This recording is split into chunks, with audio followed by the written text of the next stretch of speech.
Well, it seems that the NBA playoffs has got underway since with the Miami Heat playing the San Antonio Spurs. Now, last night, San Antonio won the first game, taking 1-0 lead in their NBA Finals. And of course, LeBron James, I don't know whether he injured himself or he got some sort of cramp, but I would say he got some sort of cramp on his leg, which is why the Miami Heat lost last night. And I would say that San Antonio probably came back to win. Maybe they were down by a couple of points, and I don't know. I guess Tim Duncan and company, and Tony Parker and Manu Ginobili put up the points. Now I hope that LeBron James's injury isn't severe, because the Miami Heat really need him for Game 2. But I think it was just a leg cramp, maybe due to the heat or something like that. And I will talk about more stuff now. I was reading something about Gary Bettman in the NHL, about the NHL being where it is. I mean, I think the Americans have really turned up the hockey in an upper notch. I mean, Gary Bettman, I thought he was an American. I mean, Canadian, but he's an American, I found out.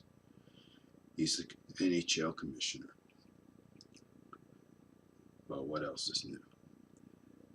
I mean, I'm not going to go into politics about that. But, yeah, Gary Bettman has done some sort of average good job of boosting the NHL game. And with more television coverage from, say, Rogers, the NHL will really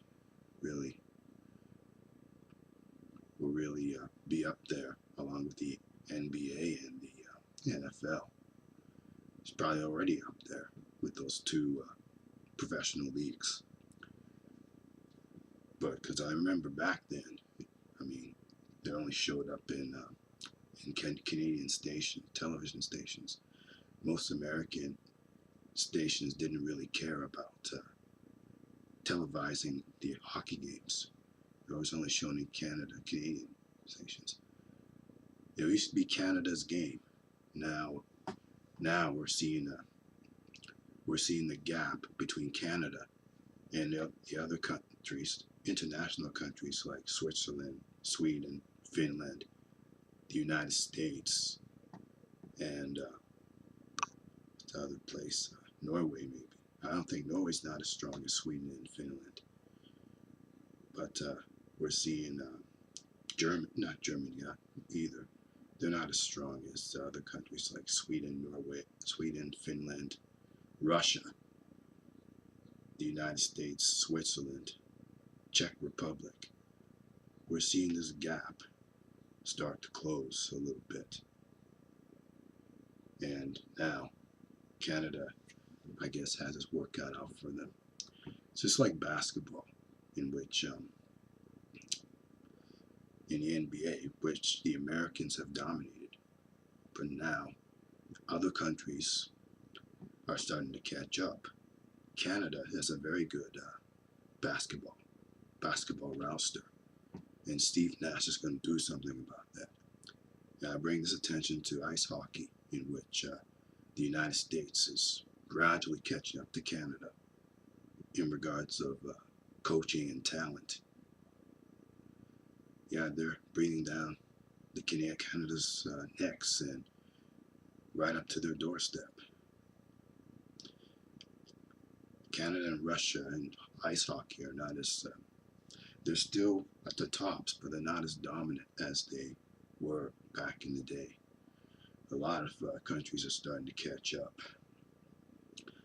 and it won't be long, or maybe sooner or later, they will get topped over. But I was reading something about Gary Bettman, and I'll probably do a separate video about him in the future. But for now, I'm signing off, and on this sports edition.